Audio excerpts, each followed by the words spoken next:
Hi, I'm Mimi. And I'm Emily. And we're killing time.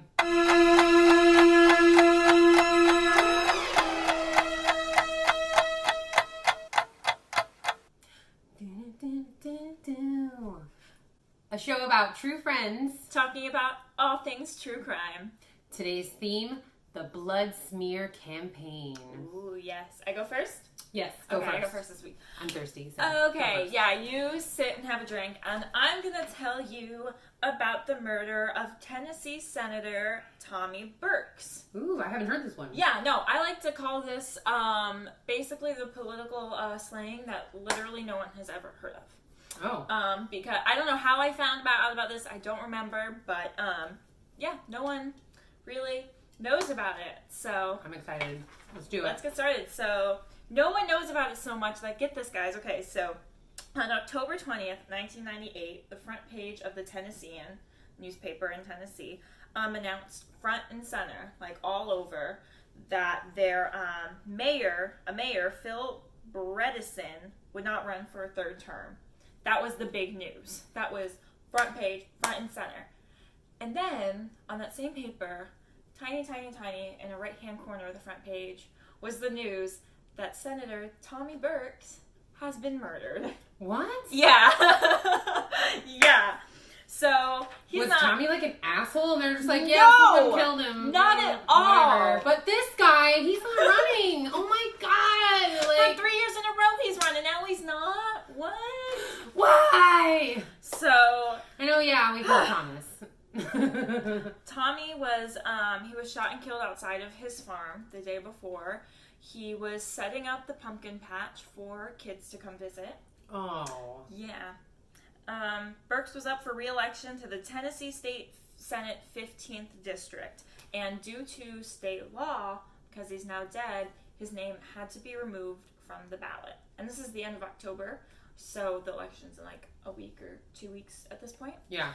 Like now. That's why we're doing this theme. So the only name on the ballot is his opponent, Byron Low-Tax Looper. Oh. I keep wanting to say Brian. I hate that name. So we're going to call him Looper. So Byron Looper was born... You don't want to call him Bye? Let's call him Bye. Bye. Hey, I'm Bye. Mr. Low-Tax Looper was born September 15th, 1964 in Cookeville, Tennessee.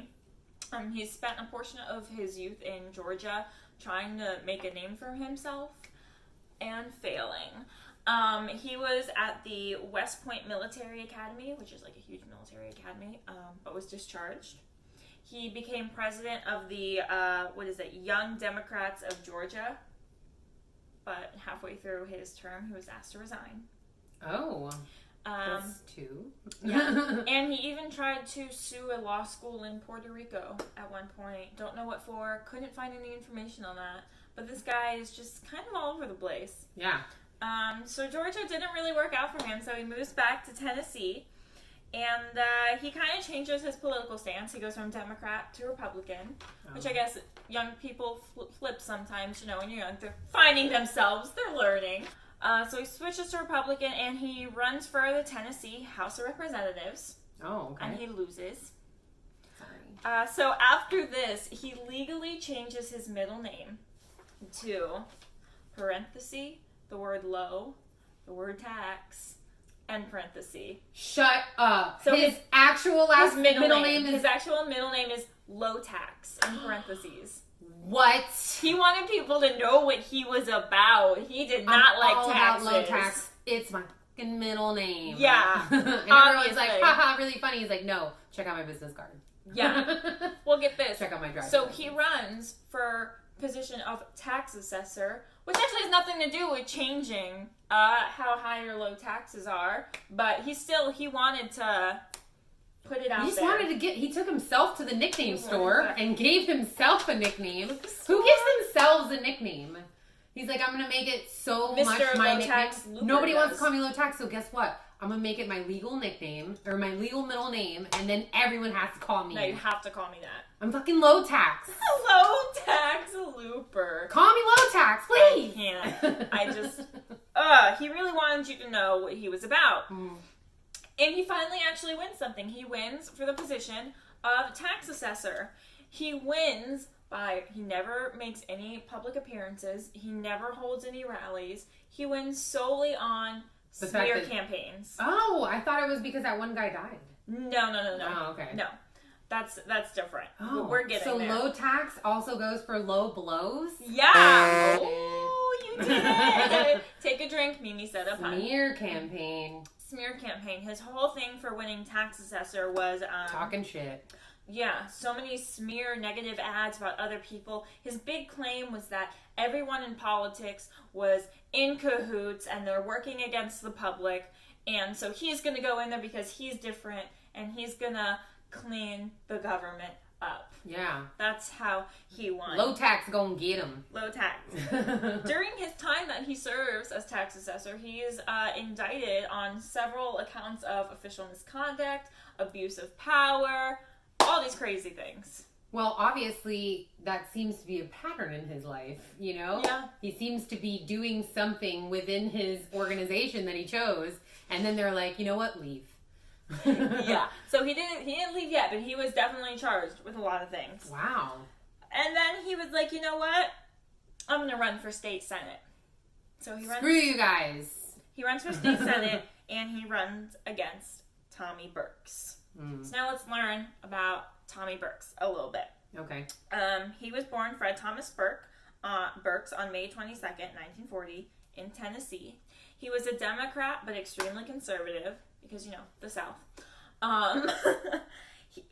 Okay, so he served 5 4-year terms in the Senate and 4 2-year terms in the House of Representatives. Oh. So he's been around for a while. It was also said that he never missed a single, floor meeting, committee meeting, anything. And even though his farm and his home was about 100 miles away from the Capitol, he would drive home after every session, or almost every session, to be with his wife and kids. Oh, no one ever asked him to leave. Yeah. It sounds like no one ever asked him to leave. And before the sessions, he got up and worked on the farm. He was doing it. Yeah. So in 1998, he was up for re-election and was considered a shoo-in to win because everyone loves him. He's good. He's served so many terms. He knows what he's doing. Mm-hmm. And then Mr. Low Tax comes in and is like, I'm going to run against you. Well, back to the death. On the morning of October 19th, 1998, Burks was found dead. On his farm. He was shot in the head and it was immediately treated as a homicide investigation. So one of the farm hands was talking to the investigators and said he saw a black sedan leaving the scene. Mm-hmm. And the farmhand ID'd the man driving the sedan as looking, and I quote, exactly like Byron Low Tax Looper. So, there's that. So disguise, not even a hat, low tax? That's how cheap you are? You're just like, I'm not paying tax on shit. Fuck a hat, no disguise. No disguise is nothing. And then another tip came to investigators from a Mr. Joe Bond. So Joe Bond was a friend of Mr. Low Tax Looper, and he saw in the news about Tommy Burks' death, how he was murdered. And he calls investigators and he's like, so I'm friends with the opponent, Byron Looper, and he made jokes about killing his political opponent before, but I never took him seriously. Whoever makes jokes about killing someone, continuously. No. Maybe if you're, mad at your man or your partner and you're just like, oh my god, I could kill you, or something like that. Right. But you don't just, oh my god, I could just literally end your life. Bam! Wouldn't it be funny? Wouldn't it be funny if I killed my co-host? Oh my god, that would be the biggest laugh. And then it would just be like the Emily show. Oh my god. Yeah. Oh my god, I could just end her life. Oh god, I'm so good at these ending life jokes. Always whenever I hear a Dateline where a friend comes and is like, oh yeah, he used to joke about it all the time, I never thought he was serious, my reaction is always, what? If you actually think that's normal, you really what? need to you really need to rethink the kind of company you keep. Yeah. Because if all your friends are joking around about killing people, maybe you're hanging out with murderers. Yeah, maybe. Just maybe. Yeah. So they have the farmhand ID him. Yeah. They have motive and opportunity, and now they have the friend saying that. So 5 days after the murder, they apprehend Looper at his home and arrest him. The murder trial, doesn't happen for another 4 years, though, because Mr. Looper can't decide who he wants to defend him. He keeps firing and rehiring all these different defense attorneys. Okay. He is like a handful. Yeah. Looper, low-tax Looper, like, you just sound like a pain in the ass. Literally, It sounds like horrible. everyone around you, everywhere you went, was like, dude, why didn't you change your name to asshole? Not low tax. Like you're a fucking asshole everywhere you go. Ugh. Just like ridiculousness. Yeah. So finally, when they go to trial, the defense team that he keeps, their story that they stick with is that he's too fumbly to even be able to shoot a gun. That's what they say. He couldn't. Are you serious? And he wasn't even there. He has an alibi. It was like his mom or something. Why? Did he have some sort of like the shakes, or they just He that? was just a dork apparently. And they're like, if he grabbed a gun, if low tax grabbed a gun, guys, he'd just be like,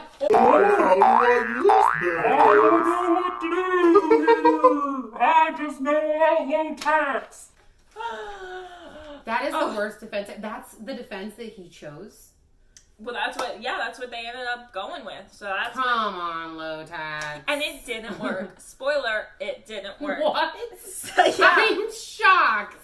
Shooketh to the core. I'm about as fumbly right now as low tax would have been with a pistol. Like, oh my god. Come Very on. like cartoon-esque, I feel. Okay, so in 2000, August of 2000, Mr. Byron Low Tax Looper was convicted of first-degree murder. He was sentenced to life in prison without parole, and in 2013, he died in a cell of a heart condition. But, like, it's on the reports that apparently he was an asshole in jail, and, like... What? Yeah! Not low tax No, Looper, an Get asshole. this, wait for it. A few hours or like a day or so, I don't remember which it was, before he died, there was like a pregnant lady. I don't think it was another prisoner. I think it was like one of the guards or something. Yeah, it was a pregnant she's lady. pregnant. He freaking assaulted her. Low tax Looper, like...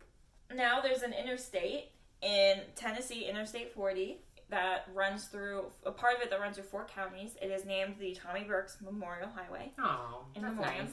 nice. When Looper was in jail is finally when he got removed from his position of tax assessor. Because remember, he had all those indictments for everything. Yeah. You know, a murder charge. So they're like, yeah, you don't do this anymore. So what happened to the election? What happened to the election? This is the best part of the story, I think. This is the best part of the story. His was the only name on the ballot, right?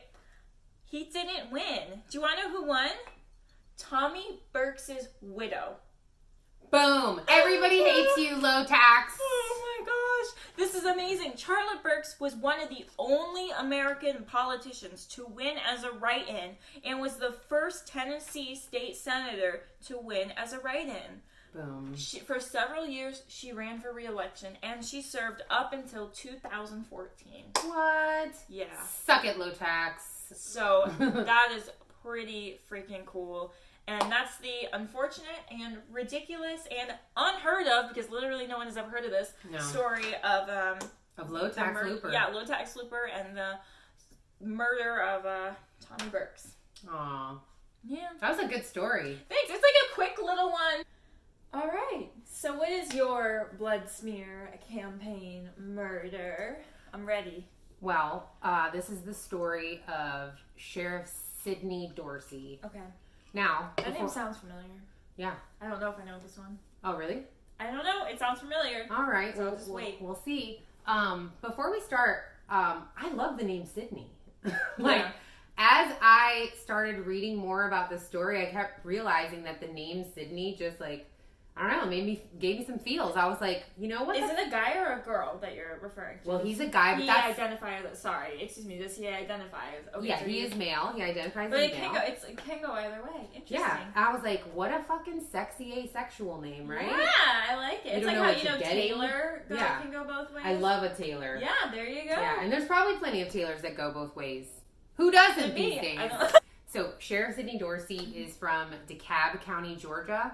And DeKalb County, Georgia is just like 10 minutes east of Atlanta. And it's a big county, but it's considered the most affluent African-American county in Georgia. Wow. Yeah. All the big timers live there. All the houses are beautiful and stuff. Like, Wow. I looked it up on Google Maps and stuff and looked like Mansion City. Ooh. So, very, very nice. In 1994, Sidney Dorsey was named the first African-American sheriff of DeKalb County, which is pretty cool. That's pretty cool. Yeah. In DeKalb County, it's the biggest jail this side of the Mississippi River. This side of the Mississippi. This side of the Mississippi River. It's big. Oh, it's big. Wow. It's big. It's got, so now he was now appointed to have 750 employees and a $50 million budget. And the sheriff is basically like kind of considered like the king of DeKalb County. Yeah. And he has no boss. No one to like. Right. Yeah. So DeKalb County, before he was elected sheriff, had a history of corruption in the police force. Damn it. Right. And Sidney Here we Dorsey. go. So Sidney Dorsey, like, he was like, grew up poor, like, was like a teenager, like, scrubbing toilets to make money. Yeah. And like, totally worked his way up. He had dreams of being a cop. He became a cop.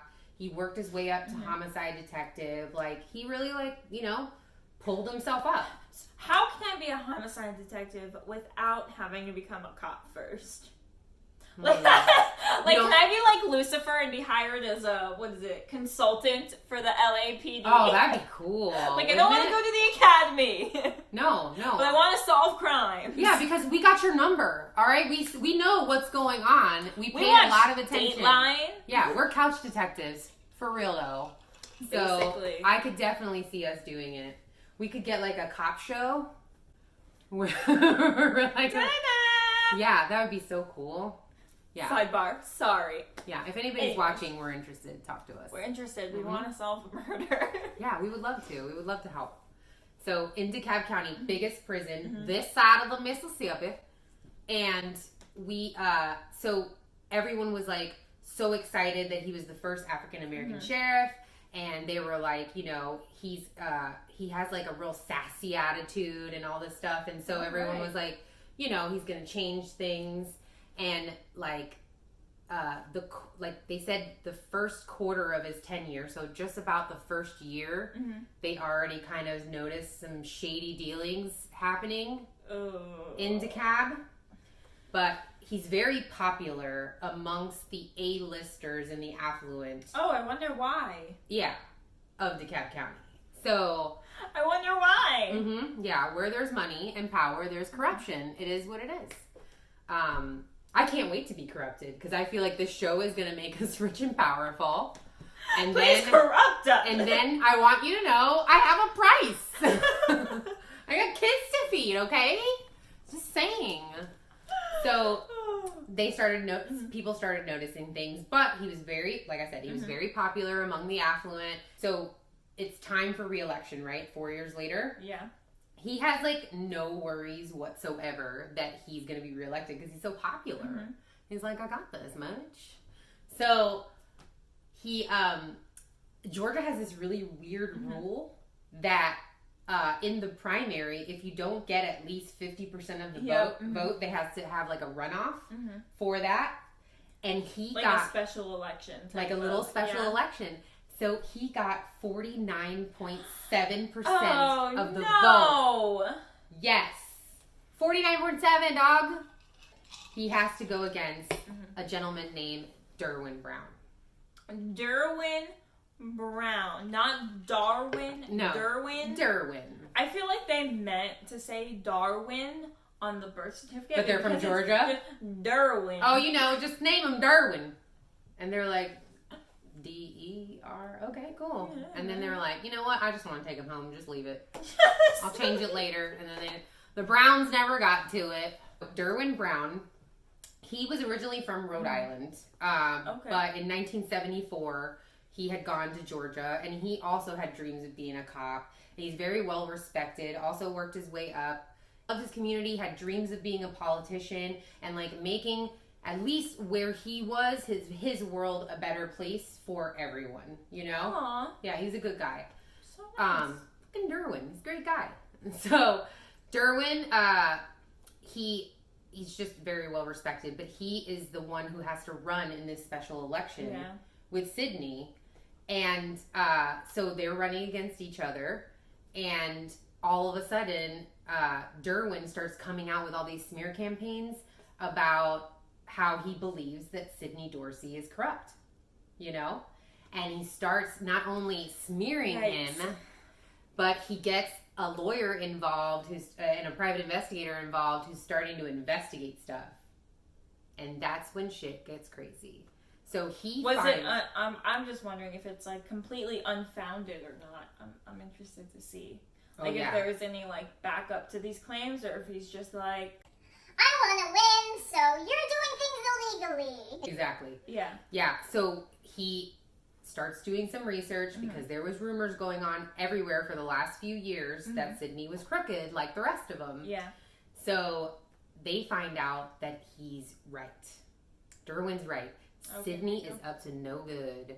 So there was 38, almost 40 employees that they found that were supposed to be making like between $35,000 and $40,000 a year for their positions in law enforcement that were making like six figures. Sidney Dorsey also had a private security company on the side, and he was using all the sheriffs to work there, but they were also getting paid from the sheriffs. So like he was the one that signed off all the time cards. Yeah. And he had no boss. So he was signing off everyone's time card. People had so much overtime on their cards that they didn't even amount to how many hours in the week there were.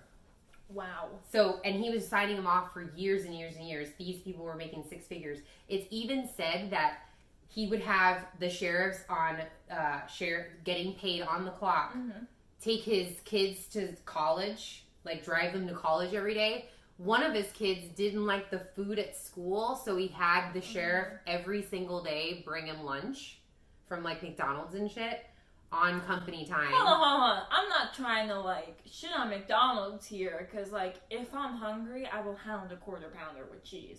Oh, I'll fuck up a Big Mac. Right? I will fuck it up. Right, but like, okay, if you're saying this school lunch is bad, which most school lunches even on college are, if it's bad, I'm not gonna be like, you know what's really, really better than this? McDonald's. No, I don't want a sandwich. I don't want a homemade sandwich or like a nice sub from a sub place. No, he's not trying to do that, because isn't that just kind of stereotypical of someone who makes six figures? They just have these like bratty ass kids that are like, I want McDonald's! Yeah, you're right. I guess so. So Raise your kids right. Yeah. Sydney. No matter your income. Yeah, Sidney, he was going crooked, so he didn't care that he had some bratty ass kids. Like, he was all about them dollars. So he's like using all these cops for his own personal uses, and they're getting paid all this overtime. There was a guy named Patrick Huffey who was just a regular cop like him, but it was like he was kind of known as being someone that was very close to Sidney. Yeah. And the dude was only supposed to be making like $40,000 a year, and he was making six figures. And like all of this was uncovered, and all of these smear campaigns are going up. And Sidney gives no fucks. He's like, you know what? Like, I know that I'm the most popular guy in town. So is he just writing his own checks to be more than what they're supposed to be, or he's he's paying himself. He's paying himself and all these other people. Because I know if you're like a police officer and like you arrest someone close to the time your shift ends, you still have to do all the paperwork and you get paid so much in overtime that it's crazy. Like that is how a lot of cops make six figures, is they just happen to have a lot of overtime. So I didn't know if it was he just worked really hard. No. Like I said, there was more overtime than there were hours in that day and hours in that week. So these people were just getting, they were just like filling out whatever they wanted, and it was getting approved because he was having them be their little errand boys too. You know, like they weren't even doing their jobs. Totally misusing. So, so it was all uncovered, right? And Sidney Dorsey doesn't even give a shit. He just basically is like, no, I'm not, because he doesn't have to prove anything to anybody. He has no boss. And he has no, like, there's not a thought in Sheriff Sidney Dorsey's mind that he's going to lose this election. And then he does. Woo! Derwin Brown. Screw you, corruption. Yep, Derwin Brown wins the election. Just like, I just don't understand how this happened. I don't get it. I don't know. Oh my gosh. He was completely shocked that he lost this election. So now we have a sheriff-elect, right? Mm-hmm. So a little bit of time goes by where he's still sheriff, and there's a sheriff-elect going on. So you have to go to like a sheriff academy when you take over office. Okay. And it's like a month-long program. So after Derwin becomes sheriff-elect, he has to go to this academy and take care of that. Well, while Sidney Dorsey is still in office, he conspires a plan. He thinks to himself, if I just get rid of Derwin, while he just got elected, and I'm still sheriff, then I guess they'll just be like, well, then we'll just keep Sidney because the election's over, so I'll just off him or get rid of him in some kind of way. I was just like, yeah, I'll just get rid of him in some kind of way, and then because I'm already here and the election's over, I guess I'll just keep being sheriff and not lose all my money. And as sheriff and former homicide detective, I think you said, he's not seeing that because of motive, the fingers will be pointed at him? Well, here's the thing. He knows the fingers will be pointed at him because fucking Derwin's a goddamn angel in this community. Like, he believed, like Whitney Houston, the queen, that the children were the future. And so he really invested a lot of his volunteer time into working with kids. So he would go It's true though. The children the children are our future. Whitney, you were right. Also, and crack is whack. Two things that you were right about. He has this idea. I'm gonna off Derwin, but everyone's gonna point it at me. So I've got to figure out how to take care of this. You know. So he goes to his old buddy who makes six figures, Patrick Huffey. Now, Patrick Huffey was an immigrant from St. Croix who, always also... I'm going to say, where is St. Croix? I'm going to sound stupid. It's an island. It's an island in the Caribbean. Okay. Around the Gulf area. Okay. Because I've been there on a cruise ship. See, you learn things here. Yeah. She learned I've been there. But yeah, it's just a little tropical Caribbean island. So he came here from St. Croix, also became a cop, worked his way up. Then he becomes this right-hand man of Sidney Dorsey for some strange reason, and he's making six figures, but nobody... Well, that's the strange reason. Yeah, nobody seems to care because everyone else is making buku bucks too, and so they're all into this DeKalb County sheriff scam. He calls Patrick Huffey to his house, right? And there's all kinds of rumors about Patrick Huffey and other cops that they're corrupt as well, so they use kind of like the bad boys, and they basically all know that they're about to lose their jobs. Not only lose their jobs, but they're living large with these big ass fucking paychecks that they're living through. So everybody's mad, right? So Patrick Huffey and him get together, and all of a sudden he hands him a note, and the note says... What's it say? It says, kill Derwin Brown. He writes this little note to Patrick Huffey, hands it to him, says it has to be done before Derwin gets sworn in, right? Now we fast forward to December 15th, 2000. Derwin has just graduated from Sheriff Academy. It's also his wife of 20 years' birthday. So it's a big day, you know? And he's got adult kids, and everyone is so proud of him. But that night, they're having a graduation party for him. And they're at this bar, right? And everyone's having a good time. And there's tons of people there. And little by little, the night's getting late. And his wife wants to go. But he's like on a cloud. You know what I mean? Like he just graduated Sheriff Academy. His dreams are coming true, you know? He even said to his daughter that night, he said, first stop, DeKalb County Sheriff. Next stop, Washington. Like, I'm not stopping till Washington. And you know what she said to him that night? She said, no, you're busy enough with everything that you do here. Besides, it's not like we want an assassination on our hands. Okay, first of all, people are so oddly intuitive. First, second of all, people in elected positions are so often in it for the wrong motives that whenever there's someone who I see is kind of like this is what I'm getting, is so, you know, kind of passionate about actually being in the community. Making the world a better place. Yeah, who's actually in it for the service, not to get their name etched in history. It's hard. It's hard. Okay, continue. So he's at this party. He's having a blast.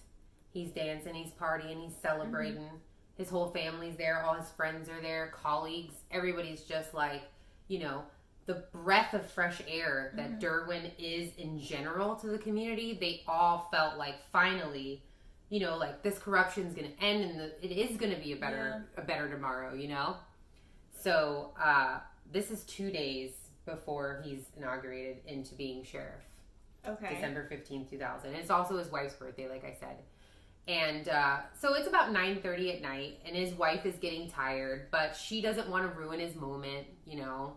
She's got other birthdays, so she's like, you stay here and you have fun. And then he's having a good time. His daughters are there, and like one of his sons leaves, and he's like, I'll see you at home. You know, these are all adult kids, but they're all like, you know, just going home because it's also his wife's birthday. Yeah. So it's about 11 o'clock and he starts heading home, you know. He's heading home. He stops and he buys roses for his wife for her birthday. Oh my gosh. Okay. Yeah. He's a good guy. Derwin. We love him. So he pulls up to his house, and when he gets out, he gets shot. There's shots. There was a silencer, but it was still pretty loud. And inside... his wife thought it was some sort of like fireworks or something, and the son immediately was like, no, something's wrong. But by the time they got out there, it was so fast. Derwin was on the ground and he was dead. There was 17 shots fired. Holy cow. 12 of them got into Derwin. So he was dead when the paramedics arrived. Oh my lord. 2 days before he was supposed to become sheriff. So I'm so happy that we get to like talk about that. You're like talking about this case, and we get to like kind of talk about him a little bit to all 12 people probably watching. But I'm still really glad I get to learn about him. What are you talking about? We have millions of fans. Millions, clearly. Millions of fans. I mean, there's probably 12 like mega fans that probably the stalkers. They wear our t-shirts, and I appreciate them for that. And I love them, and we should have them all in the studio one time. But I'm just saying, we have millions of fans. You're right. I know we do. You're right. Because we have nothing but love to give, so that's all we're getting back. Give it to you. I want to give it to you. Sorry, I had my Whitney moment. Today is also a secret Whitney Houston tribute. Yeah, exactly. So he's shot and he's dead, and we're all sad. Yep, it's a very sad tragedy. The community just was lost, you know.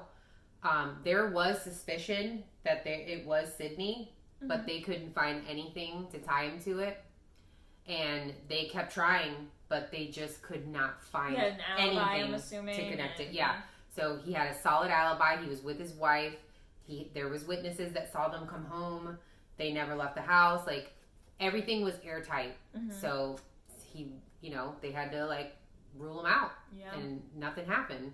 Well, about 4 months later, there was a drug deal gone wrong, and a man was killed, right?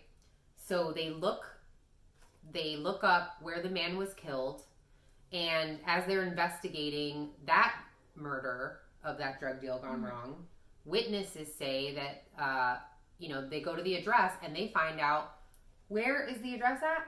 Patrick Huffey,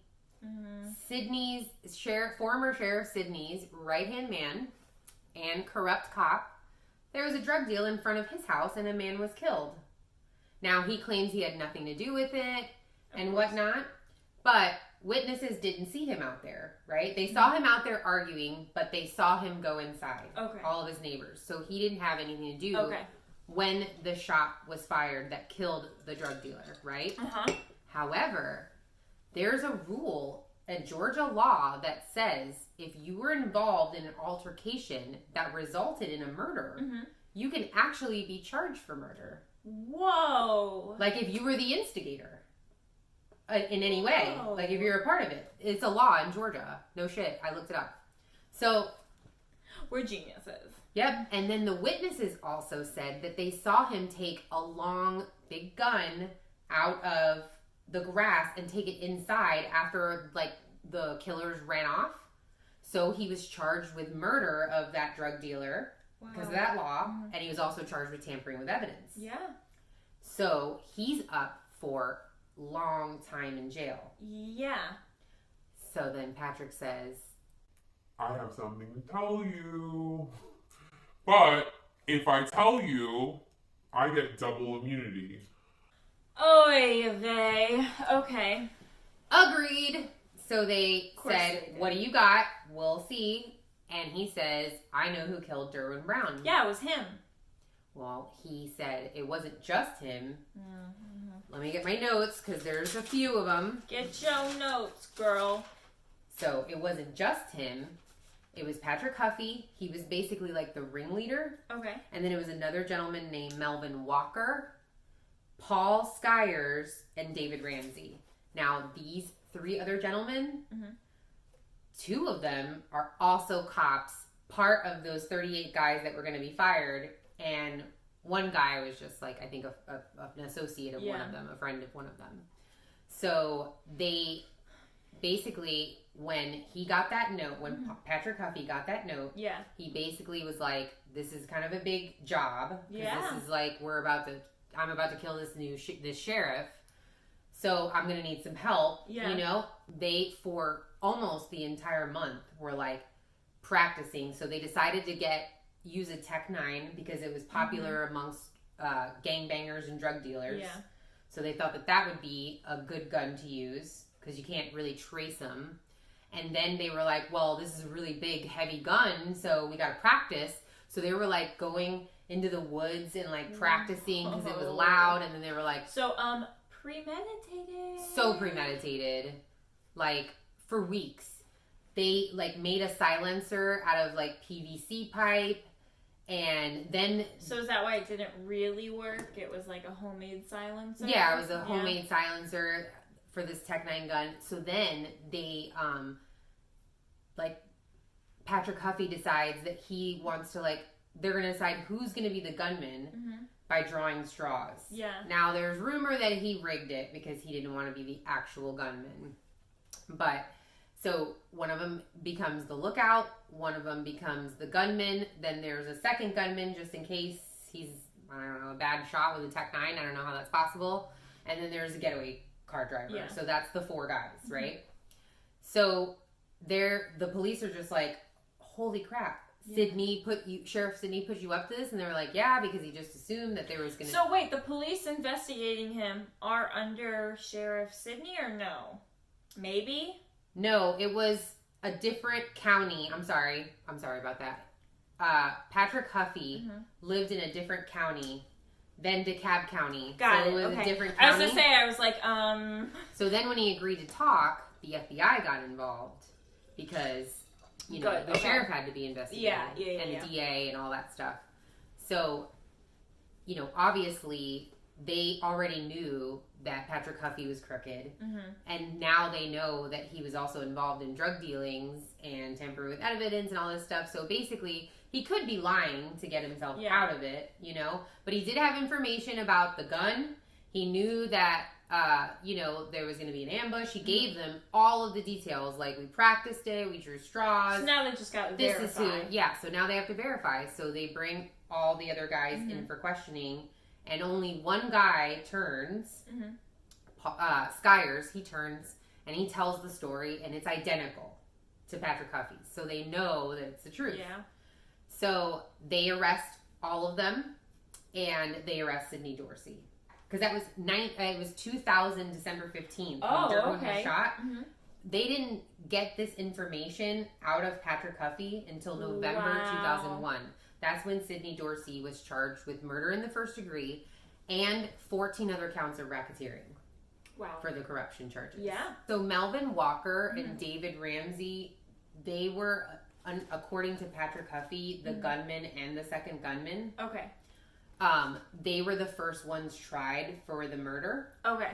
Because they physically did the act, right? Well, I don't know how the calendar worked out for them, but they were all charged, but the first two that were tried were those two. And because of Skyers having the same story as Patrick Huffey, he got immunity as well, right? That's crazy. So crazy that They better be under. They're probably under witness protection or something. So they went, like, they got full immunity. Like, they didn't have to do anything for it. Whoa. Yeah, because this was, like, everyone wanted to find out what happened to Derwin, and this is the only way that they could get it. So sometimes you gotta make a deal with the devil, you know? I guess. I don't know any devils yet, so I have no good deals. But let me know if there's a deal out there. You haven't met Lucifer Morningstar? I just told you, I got a price. I think that's like Going back to the beginning of my combo, I got a price. Oh my gosh. So then these two guys are tried.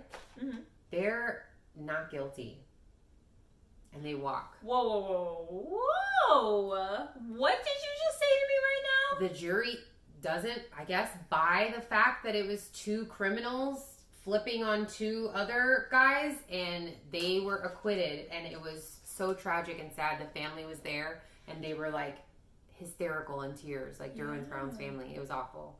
They were tried for first degree murder, and they were acquitted. Whoa.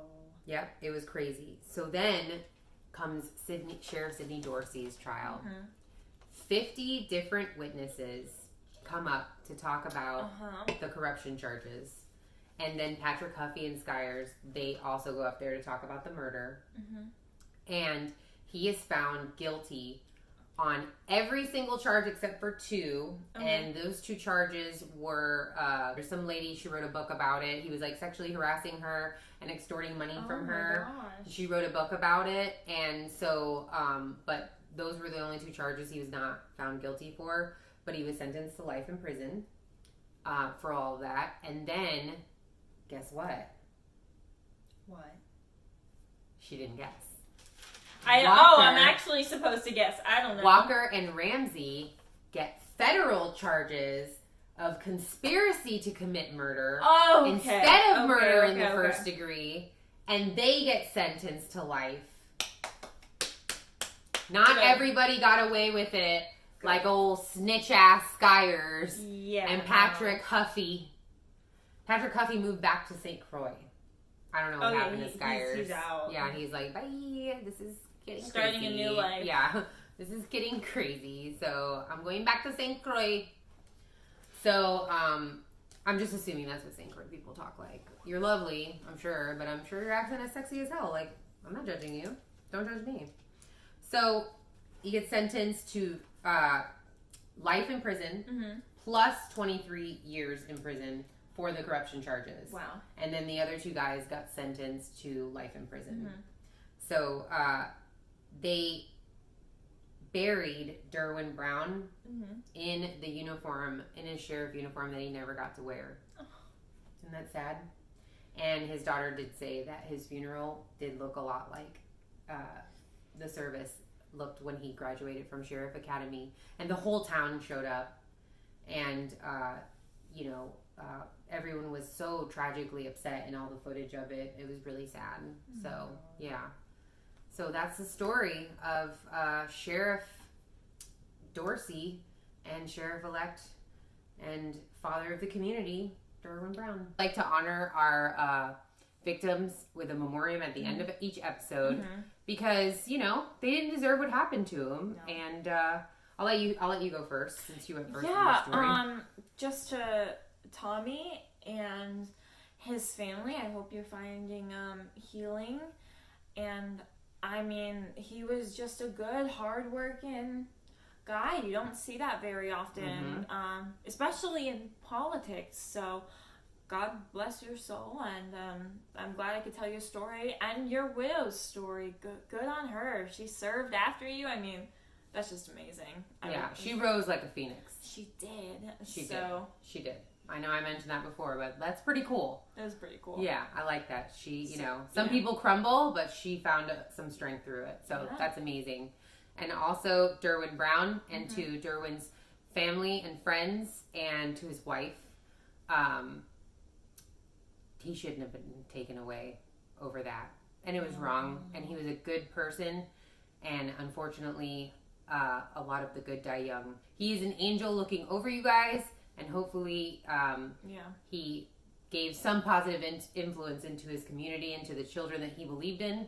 So he didn't go out without making an impact, it sounds like. So I hope that some of them continue on his legacy and that his family continues to always remember that he's with them and that he loved them. So, and we love you guys. Cheers. We love you guys. Cheers. And RBG. Oh my gosh, yes, we're filming this right after she passed. Yeah, and she passed away last week. Heartbroken and worried and all the things. Yeah. So thank you for everything you did. Thanks for having our back, girl. Thank you so much. I only hope I can have all my girls' backs as much as you had ours. Yeah. So, cheers. Cheers. Ooh. Lemonade flavor. See the things we do for you guys. We take it. We take it. It hurts. It burns a little bit. Oh, yeah, that one did. That's all the time we have to kill today. Kill time with us on Wednesdays for new full episodes. And please like this video and subscribe to our channel. It really helps our channel. It so does. And follow us on all our socials at Killing Time Show. We post weekly minisodes. Sometimes it's murder tea. Sometimes it's game night. Yeah, we have a lot of fun. Keep updated. Kill more time with us. I'm Mimi. I'm Emily. Thanks for killing time with us.